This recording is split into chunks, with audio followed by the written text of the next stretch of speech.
वैदिकी अमृत ध्यान साधना प्रभात सत्संग में आप सभी साधक साधिकाओं का, उपासक उपासिकाओं का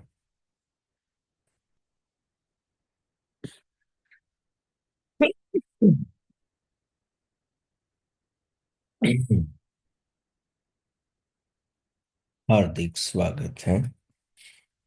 आइए पूर्व की भांति आज के ब्रह्म मुहूर्त में, आज की ब्रह्म वेला में भी हम उन महान प्रभु पार ब्रह्म परमेश्वर के दिव्य महान स्वरूप का ध्यानमय चिंतन करते हुए उन प्रभु को और भी गहराई से अच्छे से जानने का प्रयत्न करेंगे।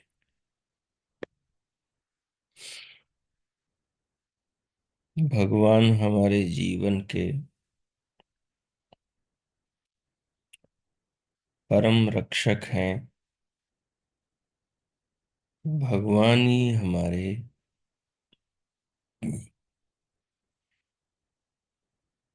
जीवन और जगत के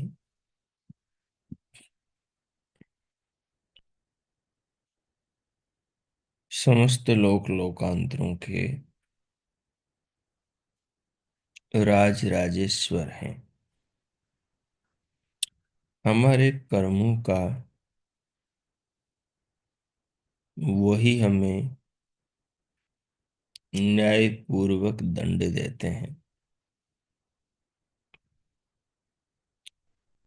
न्याय पूर्वक फल देते हैं। जैसे जिसने जितने कर्म किए हैं अच्छे, उनका अच्छा फल, और जिसने जितने कर्म किए हैं बुरे, उनका वैसा दंड देते हैं। इसलिए उनको जीव जगत का राजाधिराज राज राजेश्वर भी माना जाता है। और वो है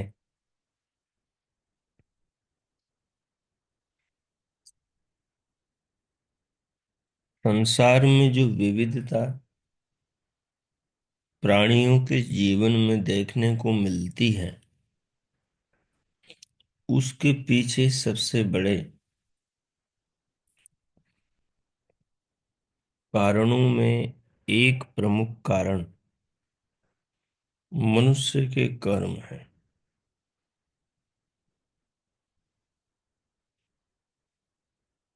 मनुष्य का जो कर्म है, उससे संस्कार बनते हैं। संस्कार वो छाप है जो इस बात का प्रमाण होती है कि इसने ये कर्म किया है, अच्छा या बुरा। और उसी संस्कार के आधार पर मनुष्य अच्छा और बुरा, सामान्य और विशेष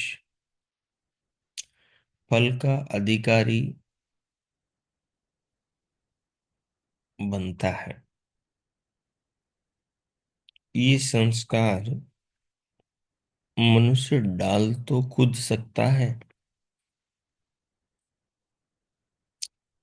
लेकिन इसको मिटाना सामान्य मनुष्यों के बस में नहीं। संस्कार मिटते भी हैं, लेकिन संस्कारों को मिटाने के लिए बहुत तपस्या, स्वाध्याय, योगाभ्यास और ईश्वर की साधना उपासना करनी पड़ती है। तो बड़े ऊंचे शिखर पर पहुंचकर मनुष्य अपने संस्कारों को दग्ध बीज करता है।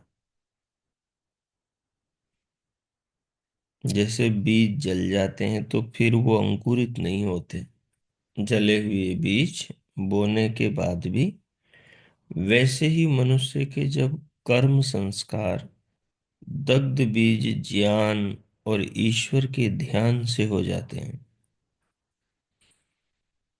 ईश्वर की सहायता से हो जाते हैं, तो फिर वो संस्कार उसको फल देने के लिए वापस अंकुरित नहीं होते। फिर वो मुक्ति की यात्रा की ओर बढ़ता है। तो जो हम पीछे निराकार ब्रह्म की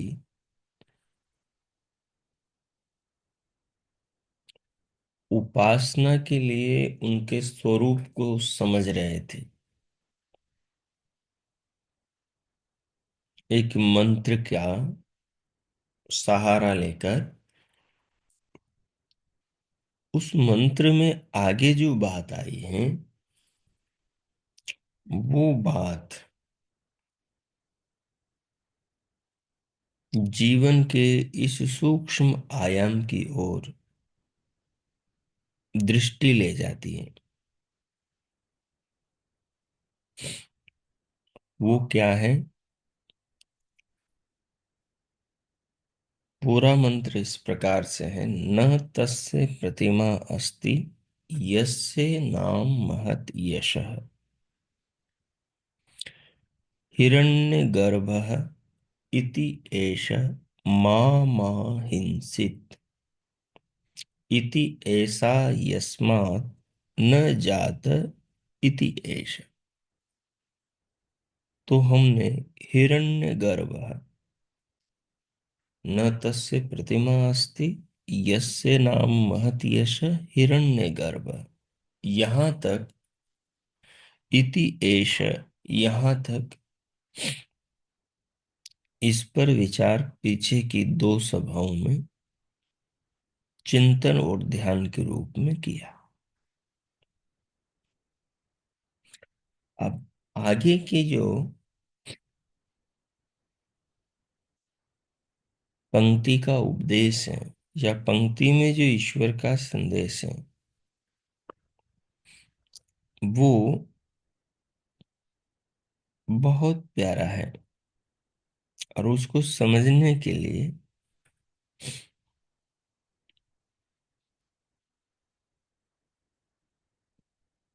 अपने बचपन में जाने की जरूरत है। वो आगे का वाक्य है, माँ माँ हिंसित इति ऐसा यस्मात् न जात इति एष। आगे का वाक्य अलग है, अभी इतने वाक्यों को समझेंगे कि माँ माँ हिंसित। माँ का मतलब है मुझे, एक माँ का मतलब है मुझे, और माँ दूसरे माँ का मतलब है नहीं। हिंसित का मतलब है दुख दो, दुख दो।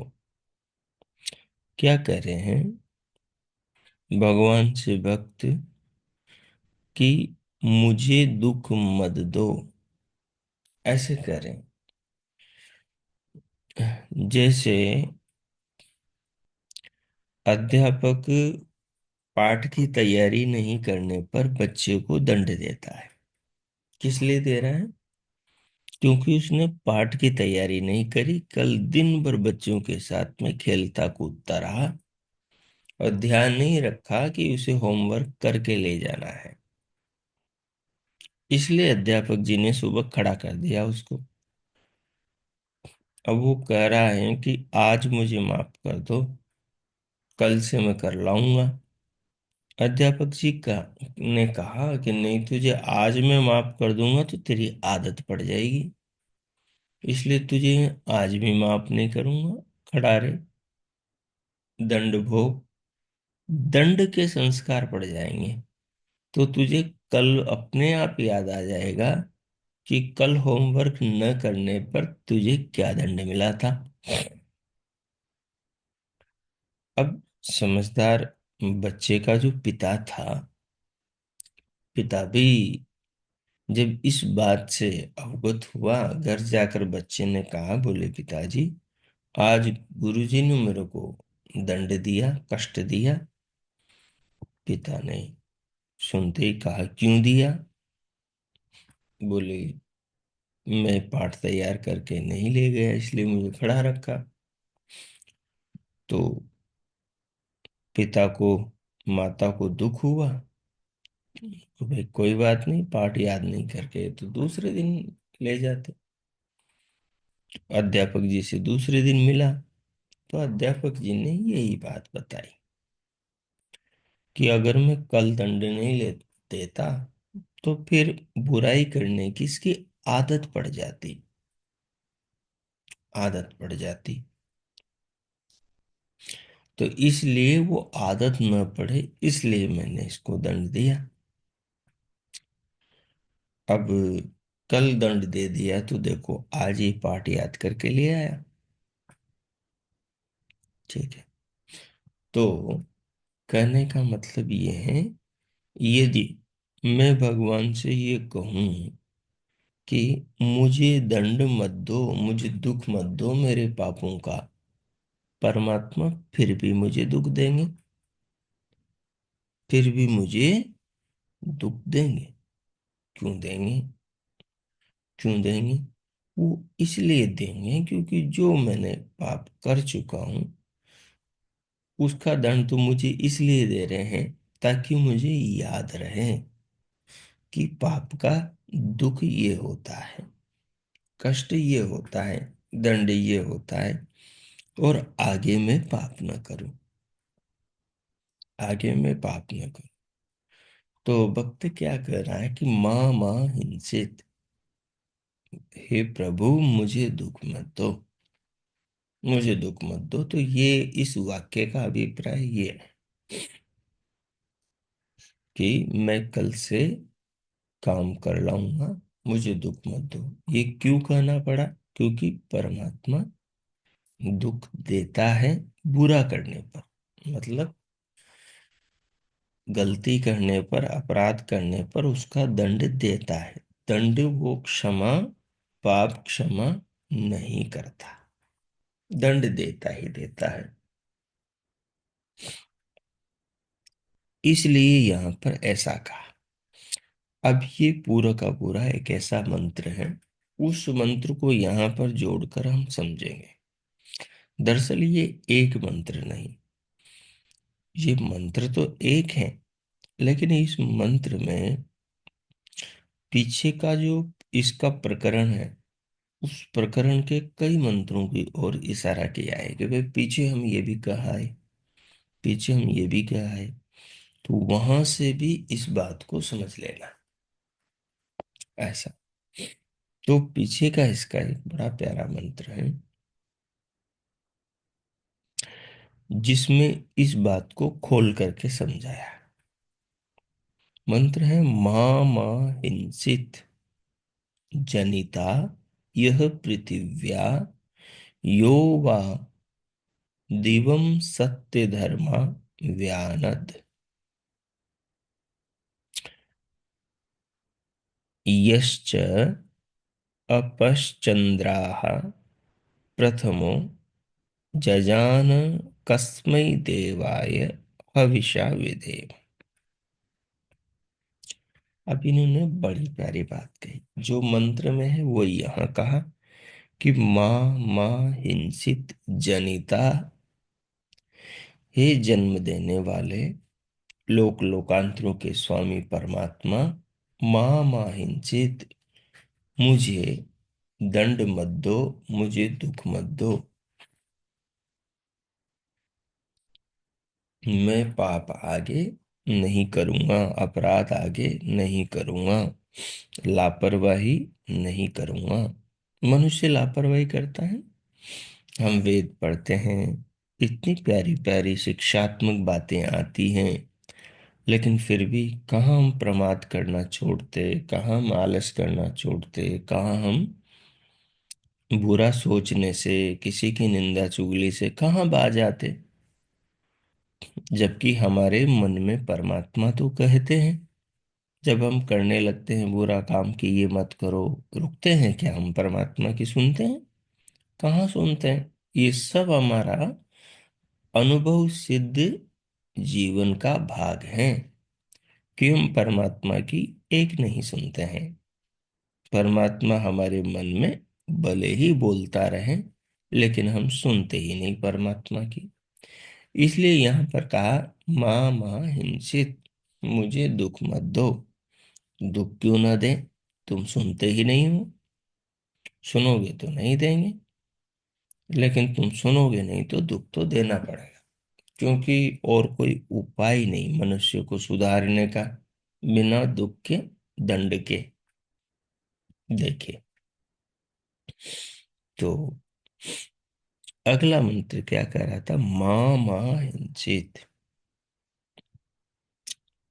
कि मुझे बार बार दुख न दो, मुझे बार बार दुख न दो। भगवान से ऐसा भक्त कह रहा है जो सत्य धर्म, सत्य धर्म स्वरूप जगदीश्वर है। पृथिव्या, इस पृथ्वी का जनिता, उत्पन्न करने वाला है। जो माँ माँ हिंसित जो कहा, उसमें कहा कि भगवान मुझे प्रताड़ना मत दो।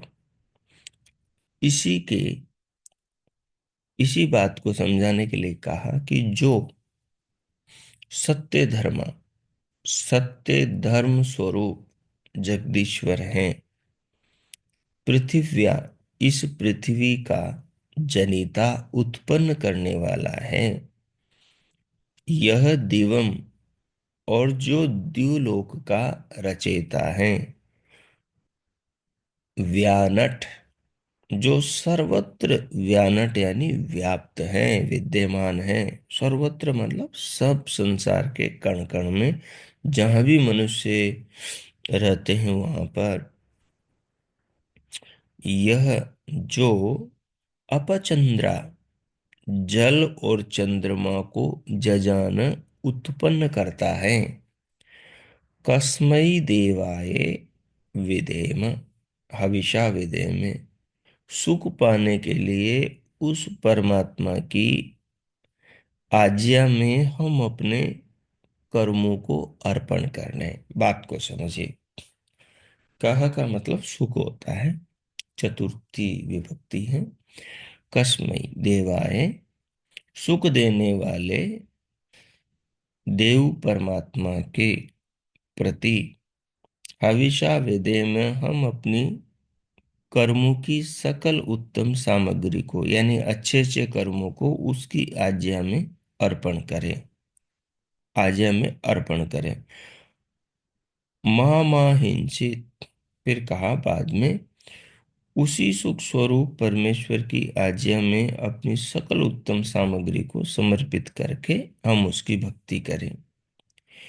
हम ऐसा आचरण करें। क्या कहा? हम ऐसा आचरण करें। मैं ऐसा आचरण न करूं कि वो जगदीश्वर मामा हिंसित मुझको कोई भी प्रताड़ना दे। दो बार माँ है, एक बार मुझको, दूसरे माँ का मतलब प्रताड़ना न दे, हिंसित यानी कष्ट न दे। मुझे कष्ट कौन दे सकता है संसार में? मुझे मुझे काना कौन बना सकता है? मुझे विकलांग कौन बना सकता है? जन्म से ही मेरा एक कान कौन छोटा कर सकता है, बड़ा कर सकता है, बिगाड़ सकता है। मुझे जन्म से ही एक छोटा हाथ कौन दे सकता है? मुझे जन्म से ही कौन बहरा लूला लंगड़ा बना सकता है? संसार के किसी माई के लाल में दम है? नहीं है ना। अगर ये काम माँ बाप भी करते तो खैर नहीं थी माँ बाप की। बच्चे माँ बाप को छोड़ते, जीवन भर जीने नहीं देते कि तुमने लंगड़ा मुझे पैदा कर दिया, तुमने बहरा मुझे पैदा कर दिया, तुमने ठिगना मुझे पैदा कर दिया, तुमने बहुत ज्यादा लंबू मुझे पैदा कर दिया, तुमने बहुत ज्यादा पतला मकड़ा मुझे पैदा कर दिया। माँ बाप को बच्चे जीने नहीं देते। अगर माँ बाप के ये हाथ में होता, परमात्मा माँ बाप को उसके कर्मों के दंड देने का अधिकार दे देता, तो बच्चे माँ बाप को जीने नहीं देते। और अगर संसार में कोई ऐसे आदमी होता जो मनुष्यों को दंड देता होता जन्म से, तो सारे मनुष्य उसके दुश्मन बन जाते, उसको जीने नहीं देते, टिकने नहीं देते संसार में। इसलिए कर्मों का फल केवल मनुष्य नहीं, ये मनुष्य को परमात्मा ही दे सकता है। तो ये भक्त कह रहा है, उपासक कह रहा है कि मैं ऐसे कर्म करूं जिससे मुझे अच्छे लोगों की, अच्छे जीवन की प्राप्ति हो, मोक्षी मुक्ति की प्राप्ति हो, न कि मुझे संसार के अंदर नाना प्रकार के दुख भोगने पड़े। मैं ऐसे कर्म न करूं। इसलिए है परमात्मा मुझे जागरूक रहने की प्रेरणा देते रहना। प्रेरणा परमात्मा देते हैं। जो उन प्रेरणा को सुनते हैं, जागरूक रहते हैं, वो परमात्मा की ओर चल पड़ते हैं। और जो परमात्मा की सुनते नहीं, उन प्रेरणाओं को मानते नहीं, वो परमात्मा की ओर चल नहीं पाते, रास्ते से भटक जाते हैं। तो ये मंत्र सीधा सीधा हमें क्या कह रहा है? ये हमें ये कह रहा है कि परमात्मा हमें दुख दुख से बचाने के लिए देते हैं कि हम अपने दुख को देखकर ऐसे कर्म न करें जिन कर्मों से हमें पुनः जीवन में दुख की प्राप्ति हो। अगर इस पर फोकस करेंगे, माँ हिंसित पर, तो आपको पूरा जीवन चक्र समझ में आ जाएगा।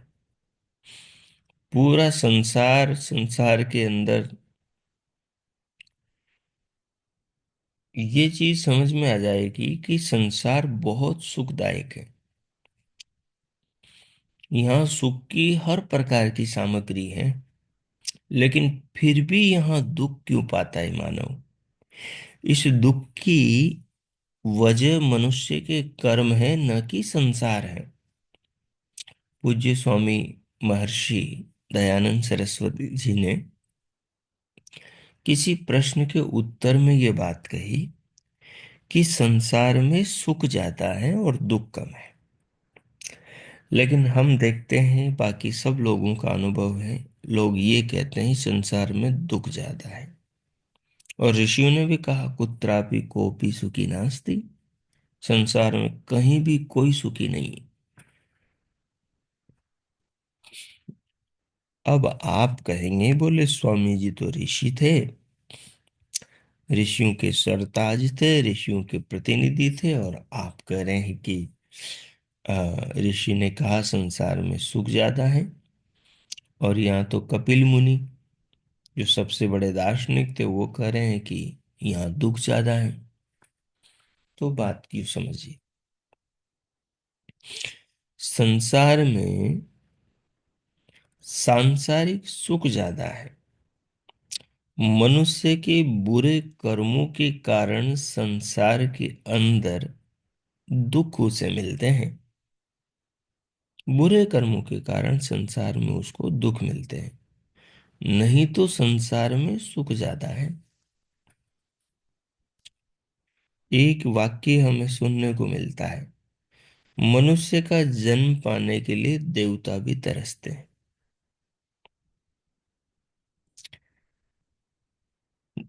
देवता क्यों तरसते हैं? क्योंकि देवता ऐसे कर्म नहीं करते कि उनको मनुष्य जन्म में आना पड़े, मनुष्य जन्म लेना पड़े, इसलिए देवता तरसते हैं। देवता का मतलब जो दिव्य कर्म करने वाले हैं, जो ईश्वर की आज्ञा का पालन करने के लिए पालन करते हैं, वो संसार को देख करके मन में कामना करते हैं कि हम भी संसार में जन्म लें। लेकिन संसार में जन्म तो वो लेता है जिसके अंदर अविद्या का अंकुर हो। जिसमें अविद्या का अंकुर ही नहीं है, वो संसार में जन्म क्यों लेगा? उसे भगवान संसार में जन्म क्यों देंगे?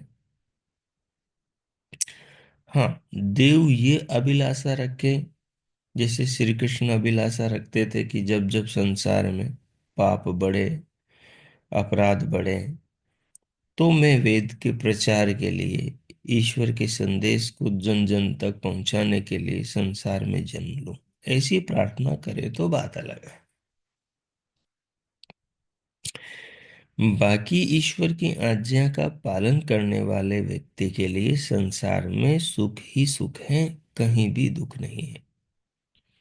कहीं भी दुख नहीं है। आदमी लेकर क्या आया? जो लेकर जाना चाहता है यहाँ से, या जो उसका नुकसान हो गया। शरीर संसार में मिला, श्वासें संसार से मिली, हाथ पांव सब कुछ संसार से मिला, धन वैभव सब कुछ संसार से मिला। वो जो शरीर से श्रम कर रहा है उसकी ताकत भी संसार से मिली। उसका घट क्या गया संसार से जाते हुए? उसका नुकसान क्या हो गया? ऐसा क्या था जो वो पिछले जन्म से लेकर आया था, इस जन्म में उसका खो गया, घट गया, जिसके लिए उसको रोना चाहिए?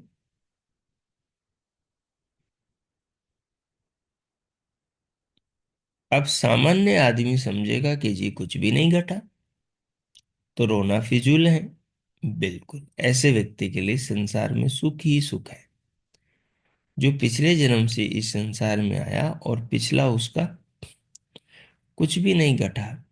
जो भी मिला संसार से मिला, और संसार में ईश्वर की आज्ञा का पालन करके उसने कोई बुरे कर्म नहीं किए, तो जीवन उसका बड़ा आनंद में व्यतीत होगा। जो देव बुद्धिमान लोग होते हैं, वो श्रम से उपार्जित फल को आनंद से भोगते हैं। मेहनत से जो फल मिलता है, उस फल को आनंद से भोगते हैं जो बुद्धिमान लोग होते हैं। और जो मूर्ख होते हैं, वो मेहनत को ही कष्ट समझते हैं, तो उनके लिए वो फल भी कष्टदायक हो जाता है। ऐसे तो भगवान बहुत मेहनत करते हैं। पूरे ब्रह्मांड में कितने प्राणियों को जन्म, उनका पालन, उनको धारण, सृष्टि चक्र को चलाना, फिर तो उनका तो कितना कष्ट हो गया अगर हम सोचे तो। लेकिन ऐसा नहीं, कि जीवों के कल्याण के लिए परमात्मा सब कार्य करते हैं और ज्ञान से परिपूर्ण है, तो हमेशा आनंद में रहते हैं। ऐसे ही मनुष्य जो अपने और सबके कल्याण के लिए परिश्रम करेगा और आनंद से पूर्ण रहेगा, वो हमेशा आनंद में रहेगा। वो आनंद में रहेगा, दुखी रोएगा नहीं। स्वामी दयानंद जी का इसका पूरा उदाहरण है। जब उन्हें वेद का ज्ञान हुआ, उसके बाद में जीवन में इतने कष्ट आए, 16 बार विषपान किया, लेकिन कभी रोए नहीं। रोए तो किसी के कल्याण के लिए। अपने जीवन के संघर्ष को उन्होंने कभी भी दुख नहीं माना। ये एक ज्ञानी पुरुष के जीवन को देखने का दृष्टिकोण है। अब महर्षि कपिल वाली बात को कहता हूं कि उन्होंने ये कहा कि कुत्रापि कोपि सुखी नास्ति, संसार में कहीं भी चले जाओ कोई सुखी नहीं है। ये बात कैसी है? ये बात ऐसी है कि जो पिछले कर्मों को लेकर मनुष्य इस जन्म में कर्मों के फलों के कारण आता है, यहाँ पिछला कर्म फल उसका खर्च हो जाता है। पिछले पुण्यों के कारण मनुष्य जीवन में पुण्य पाप के कारण आता है, तो यहाँ उसका पुण्य तो खर्च हो जाता है और उसके पाप के फल को संसार में भोगता है। अब जो यहाँ संसार में आता है वो अविद्या के कारण आता है। न राग विराग और सृष्टि, बिना राग विराग के, पाप पुण्य के, धर्म अधर्म के, अच्छाई बुराई की भावना के संसार के अंदर किसी का जन्म नहीं होता। ये संसार उन्हीं के लिए बनता है जिनमें अविद्या है, अज्ञान है। तो जो अज्ञान से युक्त संसार में आकर भी कोई मनुष्य रहे, उसके लिए संसार दुनिया के हर कोने में दुख बढ़ता है। जो अज्ञान से युक्त है उसके लिए संसार में दुख बढ़ता है। निरंतर दुख ही दुख है अज्ञानी के लिए संसार में। और ज्ञानात मुक्ति, और ज्ञान से तो वो संसार से मुक्ति हो जाता है। जब तक अज्ञान रहेगा, अविद्या रहेगी, तब तक जीवन में सर्वत्र दुख की अनुभूति रहेगी, क्योंकि अज्ञान ही दुख का कारण है। यद्यपि इस बात को दूसरे ढंग से विद्वान बताते हैं। विद्वान कहते हैं कि आ, विवेकी के लिए संसार में कुत्रापि कोपि सुखी नास्ति। विवेकी संसार में कहीं भी सुख को नहीं देखता, दुख ही दुख देखता है। खाने में भी दुख, पहनने में भी दुख, कपड़े धोने में भी दुख, और नहाने धोने में भी दुख, भोजन बनाने में भी दुख, चलने फिरने में भी दुख, जीने में भी दुख। बोले विवेकी ये सब दुख देखता है। लेकिन मेरे ये परिभाषा व्याख्या गले नहीं उतरती। जो विवेकी होता है उसको पुरुषार्थ करने में, कर्म करने में, ईश्वर का अनुसरण करने में, लोक कल्याण के कार्य करने में आनंद आता है। वो तो अपना सौभाग्य समझता है। वो दुखी नहीं होता, वो रोता नहीं। ये कथन गलत है कि विवेकी संसार में रोता रहता है। नहीं, विवेकी तो संसार में परमात्मा के आदेश का पालन करता है और संसार को कल्याण के मार्ग पर लेकर चलता है। उसमें हजार दुख सुख मिले, उसके लिए कोई मूल्य नहीं रहता। स्वामी जी क्या कहते हैं? जो मनुष्य ईश्वर की उपासना करता है, उसके पहाड़ के समान दुख भी राई के समान हो जाते हैं। जो भगवान से जुड़ा हुआ है वो जीवन को आनंद के साथ में जीता है और जीवन पर्यंत पुरुषार्थ करता है। हम देखते हैं महर्षि दयानंद जी के जीवन। जब उनको वेदों का ज्ञान हुआ, गुरु विरजानंद दंडी से उनको आर्ष अनार्ष की दृष्टि प्राप्त हुई। उसके बाद में मात्र लगभग 10 साल के जीवन में उन्होंने कई 40 50 60 पुस्तकों का निर्माण किया। ऐसा सुना जाता है कि छोटे मोटे मिलाकर 64 किताबें उन्होंने लिखी। उनमें से कुछ मुख्य मुख्य 13-15 किताबें तो सामने आती हैं, लेकिन बाकी जो है वो कुछ टेक थे, कुछ लेख थे, कुछ उपदेश थे, वो छप नहीं पाए।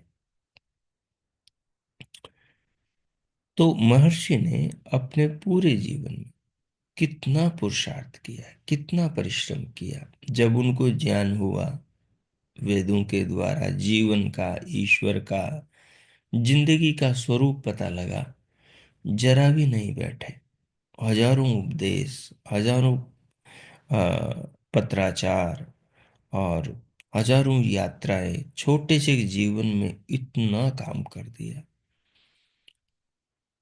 कितनी प्रतिभा, इतना सामर्थ्य और इतनी दया करुणा कि अपने विषदाता को भी जीवन देकर भगा दे। चाणक्य की इस पंक्ति को उन्होंने जीवन में चरितार्थ किया, दया धर्मस्य जन्मभूमि। दया धर्म की जन्मभूमि।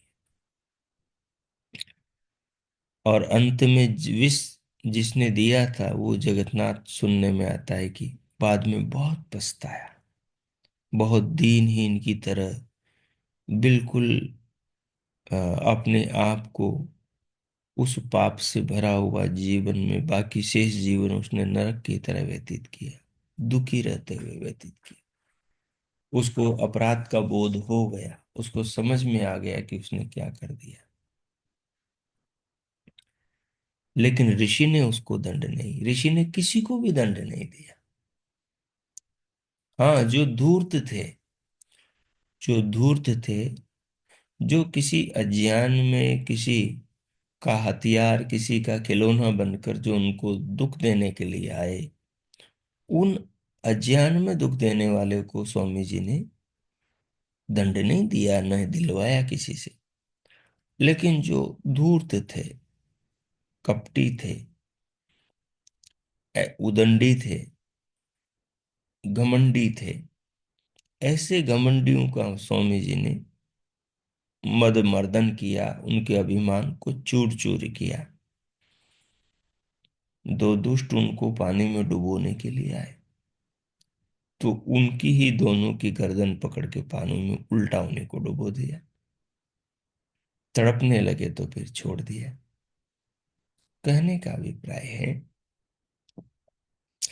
जो ज्ञानी होता है, विवेकी होता है, संसार के दुख उसके लिए पहाड़ जैसे दुख, राई जैसे हो जाते हैं। उसको दुख दुख लगता नहीं, उसको पुरुषार्थ करने में, उसको जीवों का कल्याण करने में, संसार का भला करने में जो कष्ट, जो परिश्रम रूपी जो दुख मिलता है, वो उस दुख को दुख न समझकर उसको तप समझता है। और उस तप को करने में वो अपने आप को आनंदित अनुभव करता है, आनंदित अनुभव करता है। इस बात को वेद व्यास जी ने योग दर्शन के साधना पाद के पहले सूत्र के भाष्य में लिखा है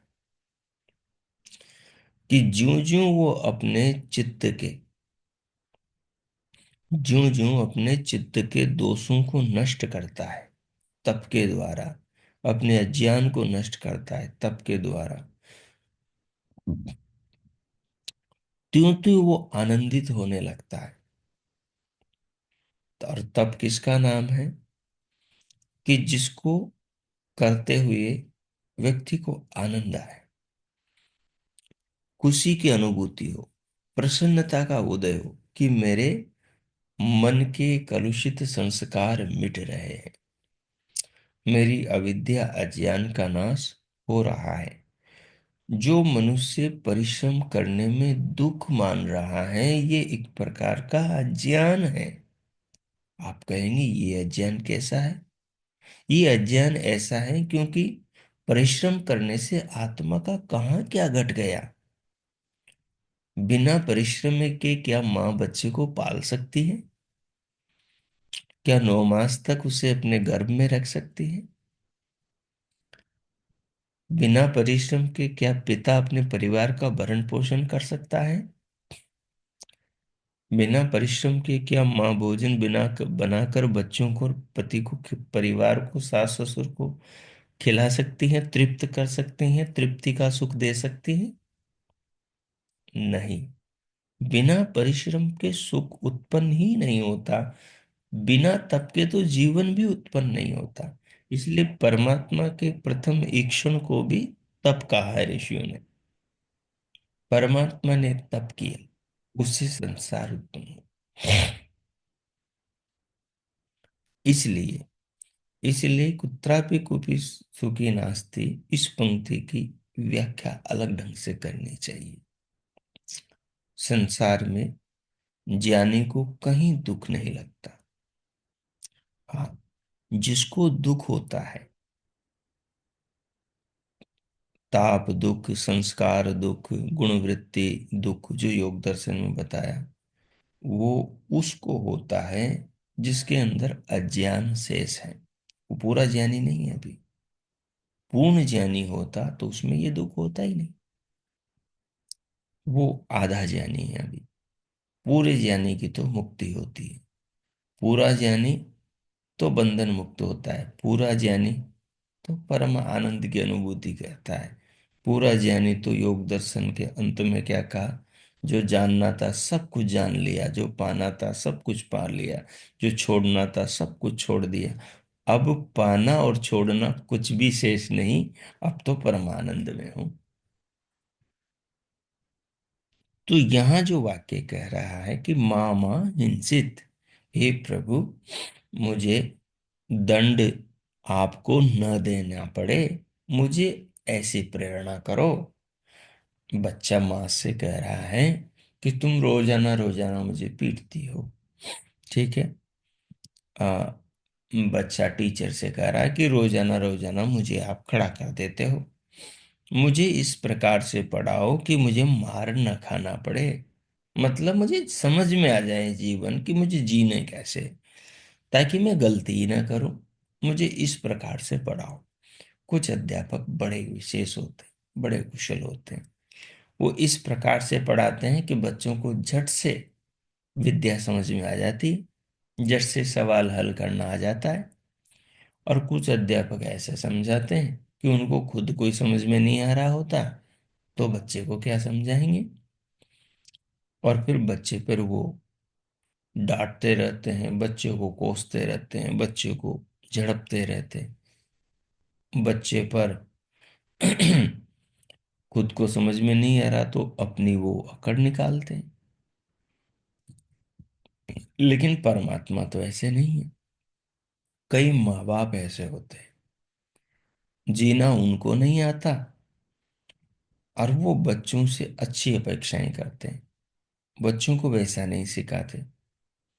इस कारण से बच्चे उनकी गलतियों के कारण उन्हीं के कोप के भागी बन जाते हैं।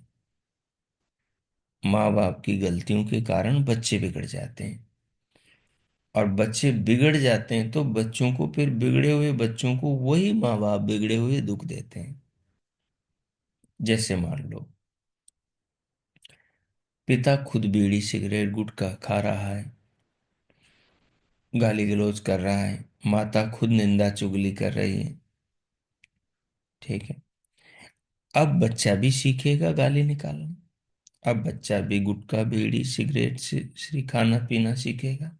अब कल को माँ बाप कहें कि नालायक तू क्यों खाता है, तुझे हम दंड देंगे। तो बच्चा कह रहा है भाई तुम क्यों खाते हो, मैंने तो तुमसे खाना सीखा है, तुमसे गाली गलौज करना सीखा है, मैंने तो तुमसे निंदा चुगली करना सीखा है। अगर तुम ही ये गलती नहीं करते तो मैं आज ये गलती क्यों करता कि तुमसे मार खाता, दुख पाता। तो बड़े सुधरते हैं तो छोटे सुधर जाते हैं। लेकिन परमात्मा तो सुधरा हुआ है। परमात्मा में तो कोई कमी नहीं। ये दोष परमात्मा को तो दे नहीं सकते हम, क्योंकि परमात्मा ने तो पूरा ज्ञान हमें दे दिया, चार वेदों का। अगर हम न पढ़े, ये हमारा दोष है। तो जो माँ बाप बुराई बुरे पथ पर चलते हैं और उसके कारण बच्चे बिगड़ जाते हैं, और फिर बच्चे उनको दोष देते हैं कि बचपन में हम तो अज्ञानी थे, तुम अच्छा जीवन हमारे सामने जीते तो हम अच्छे बन जाते, लेकिन तुमने ही बुरा जीवन जिया, इसलिए हम भी बुरी आदतों में फंस गए। तो इसमें दोषी माँ बाप हैं। लेकिन परमात्मा के साथ में भक्त और भगवान के साथ ऐसा नहीं। परमात्मा में तो कोई दोष नहीं, दोषों से पूर्ण रूप से वो तो रहित है। हं? वो तो परम शुद्ध है, परम पावन है। उसकी शिक्षा भी दोषों से रहित है। तो यहाँ भक्त क्या कह रहा है कि माँ माँ हिंसित, आप हमें शिक्षा इस प्रकार से दो कि हम बुराई करें ही नहीं, हमें दंड आपसे पाना ही ना पड़े। भगवान ने शिक्षा ऐसी ही दी है। भगवान ने शिक्षा ऐसी ही दी है कि हमें दंड पाना ही ना पड़े। जैसे हम सत्य को अपनाएं, बुराई को छोड़ें, अच्छाई को अपनाएं, अच्छाई के रास्ते पर चलें, मन से, वाणी से और शरीर से कोई बुरा कर्म न करें। ये सब शिक्षाएं वेद मंत्रों में दी हुई है। अब ये दी हुई शिक्षा को यदि जीवन में मनुष्य न जिए, तो फिर परमात्मा तो दंड देगा कि नहीं देगा? परमात्मा गलत प्रेरणा तो नहीं दे रहा। देखो, दो चीज से ज्ञान दिया जाता है। एक ज्ञान उपदेशात्मक होता है, जो वाणी से दिया जाता है। एक ज्ञान अपने जीवन से दिया जाता है। अब यहाँ माँ बाप बच्चों से कहते तो है, नालायक ये काम मत कर, लेकिन माँ बाप खुद वही काम कर रहे हैं। तो माँ बाप का कथनी और कथनी अलग अलग है। माँ बाप तो नहीं चाहता बच्चा शराब पिए, गाली गलौज करें, लेकिन जो अज्ञानी माँ बाप हैं वो शराब भी पी रहे हैं, बुरे रास्ते भी चल रहे हैं, और बच्चे से अपेक्षा भी अच्छे की रख रहे हैं। परमात्मा ऐसे नहीं। परमात्मा कर्म भी अच्छे करते हैं और शिक्षा भी अच्छी देते हैं। वेद परमात्मा की शिक्षा है, और संसार का भरण पोषण, पालन पोषण, सब जीवों के जीवन की रक्षा परमात्मा का कर्म है, कार्य है। अब परमात्मा के कार्य का जब हम ध्यान करते हैं, तो परमात्मा तो हर क्षण हमें जीवन दे रहा है, श्वास दे रहा है, पानी बना रहा है, भोजन बना रहा है, कई सारी चीजें भोजन के रूप में हमारे लिए बना रहा है। तो सब प्रकार से हमें धारण कर रहा है, हमारे लिए सूर्य बनाया, चंद्रमा बनाया, सब लोकांतरों को धारण कर रहा है। तो परमात्मा अपने जीवन, अपने कार्यों से भी हमें शिक्षा दे रहा है, और वेद से भी हमें शिक्षा दे रहा है। जैसी शिक्षा दे रहा है वैसा ही परमात्मा खुद जीवन जी रहा है, यानी खुद कर्म कर रहा है। तो परमात्मा के कर्म और ज्ञान दोनों शुद्ध है। तो शुद्ध ज्ञान और कर्म की राह पर जब हम चलते हैं, तो हमारे जीवन के सारे दुख नष्ट हो जाते हैं। हम संसार में जीते हैं तब भी आनंदपूर्ण जीते हैं, और संसार से मुक्ति पाकर भी हम परम आनंद के धाम पहुंच जाते हैं। तो इस प्रकार से इस मंत्र का पूरा अर्थ बनेगा यहां तक का। अब शेष पंक्ति इसमें एक और भी बच गई, एक वाक्य और भी बच गया।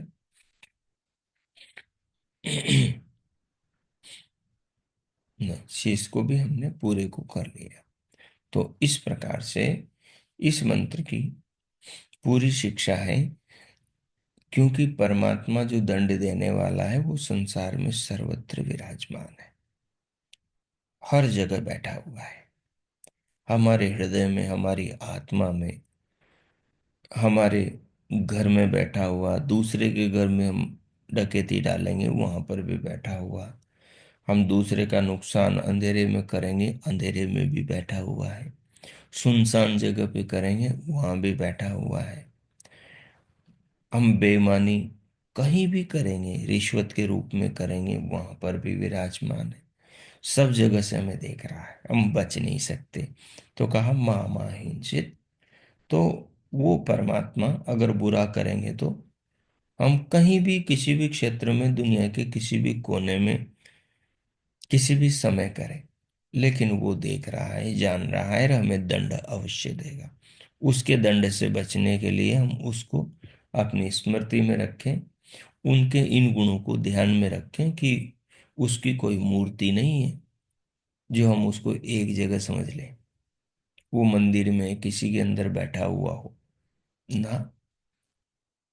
ईश्वर मूर्ति वाला नहीं, ईश्वर शरीर वाला नहीं, ईश्वर का तो पूरा ब्रह्मांड ही शरीर है, कण कण में विराजमान है। जहां भी गलती करेंगे पकड़े जाएंगे और दंड देगा वो बुरे का दंड देता है और अच्छे का अच्छा फल देता है।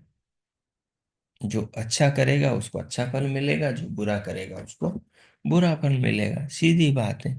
तो मनुष्य को अच्छा ही करना चाहिए, और जैसा उसका स्वरूप है वैसा ही उसको मानना चाहिए।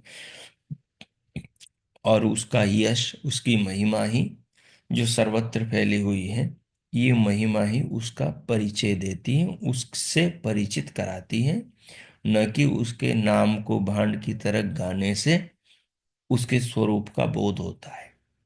केवल नाम के गान से नहीं होता, उसकी जो महिमा है संसार में, व्यवस्था है, इनको सबको देखने विचारने, इन पर ध्यान चिंतन मनन करने से उस परमात्मा का स्वरूप, उसका काम समझ में आता है, और इसी से आगे जाकर उसका दर्शन होता है। इन सबको देखकर ही मनुष्य अपने कर्मों को सुधारता है। परमात्मा के कर्मों को देख करके कहा है ना, विष्णु कर्माणि पश्यत यतो व्रतानि पस्पसे इंद्र से युज्य सखा। तो इस प्रकार हमने इस ऋचा के व्यापक स्वरूप को समझा, और यहाँ से ये शिक्षा प्राप्त करे कि भगवान सर्वत्र विराजमान है, और वो बुरे कर्मों का बुरा फल देने वाला है, अच्छे कर्मों का अच्छा फल देने वाला है। वो कभी बुरे कर्म नहीं करता, बुरी शिक्षा नहीं देता। हमको चाहिए कि हम उसके कर्मों को देखें ताकि हम भी अच्छे कर्म करें, और हम उसके वेद को पढ़ें ताकि हम अच्छे ज्ञान पूर्वक जीवन को जिए, सदा आनंद में रहें, और सबके लिए कल्याणकारी जीवन बनाए। तो इस प्रकार से इस रीता का अर्थ होता है। अब मैं मौन होता हूँ, और 5-7 मिनट आप धैर्य से इसके भाव का ध्यान करें, चिंतन करें, जो भी आपने सुना है। शुरुआत में आसन की स्थिति को अनुकूल करके ध्यान में गहराई में उतर जाएंगे, और श्वास भरेंगे, और क्रमशः 3 बार प्रभु के ओम नाम का मानस जप करेंगे, नाद सुनेंगे, शरीर को अनुभव करेंगे, परमात्मा के प्रति गदगद धन्यवादी हो जाएंगे, और फिर जो चिंतन अभी सुना उसमें से जितना आपको समझ में आया है उस पर आप विचार करेंगे, और उस विचार को फिर ध्यान से जीवन में लेकर जाएंगे, और जीवन को ज्ञान के अनुरूप बनाने का प्रयास करेंगे। तो अब मैं मौन होता हूँ।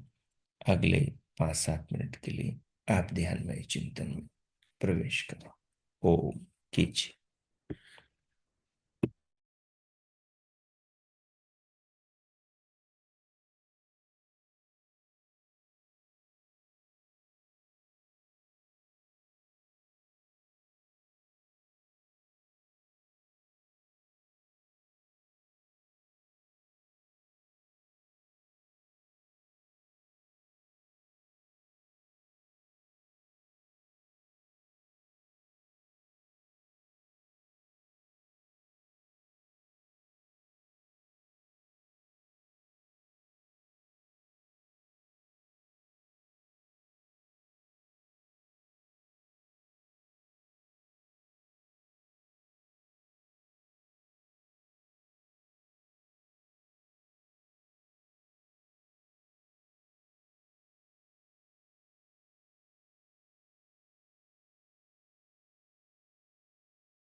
ओ। हम्म, ओ।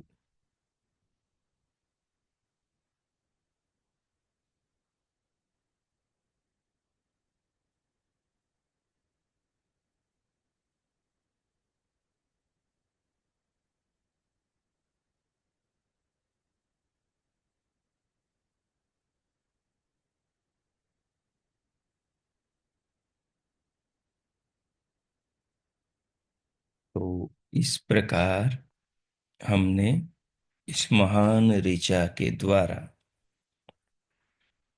ये जाना कि भगवान का स्वरूप कैसा है, भगवान कैसे हैं।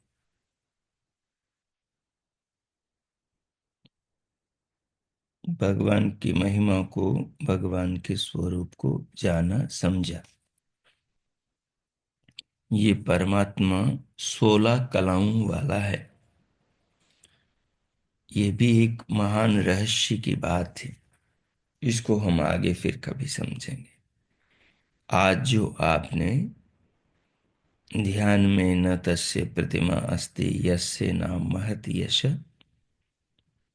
हिरण्यगर्भः माहिंसित वाले मंत्र का जो ध्यान में चिंतन किया है, उसको आत्मसात करें और प्रभु का नाम स्मरण करते हुए उनका धन्यवाद करें, उनके प्रति हृदय से कृतज्ञता प्रकट करें। वे दीनदयाल, वे करुणा सिंधु, भक्तवत्सल भगवान, हम सबके परम पिता, परम माता, परम गुरु, आचार्य, बंधु, सखा है। वही जन्म जन्मांतरों के सच्चे साथी हैं।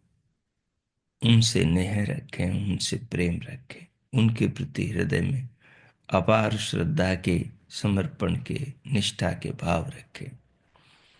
उनसे अपने जीवन को, आत्मा को जोड़े रखें। अपने ध्यान के इस पावन भाव और चिंतन के अनुरूप अपने सामाजिक जीवन को भी बनाए।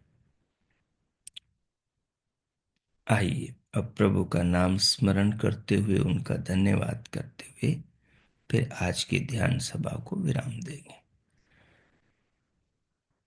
ओम।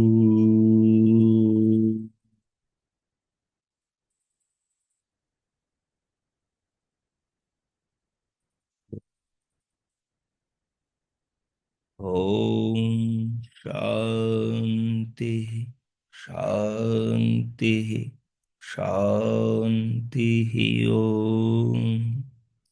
ओम। आज का आप सबका दिन शुभ हो, मंगलमय हो। प्रभु सबका मंगल करे। सबके लिए बहुत बहुत मंगल कामनाएं, बहुत बहुत शुभकामनाएं। इति ओम। सब अब भीतर से स्वयं को बाहर लाए, अंतस जागरूकता को भीतर से बाहर देह पर लाएं। पूरे शरीर को महसूस करें और दोनों हाथ उठाकर हथेलियों में घर्षण करें। उष्ण हथेलियों से पूरे मुखमंडल का स्पर्श करें। फिर उंगलियों के मध्य से पलकें खोलते हुए भीतर से बाहर आ जाएं और सहज हो जाएं। इस भाव को अपने भीतर रखें। और अब आप में कहने को कुछ पूछना हो तो पूछ सकते हैं। उनका स्वागत है। ओम।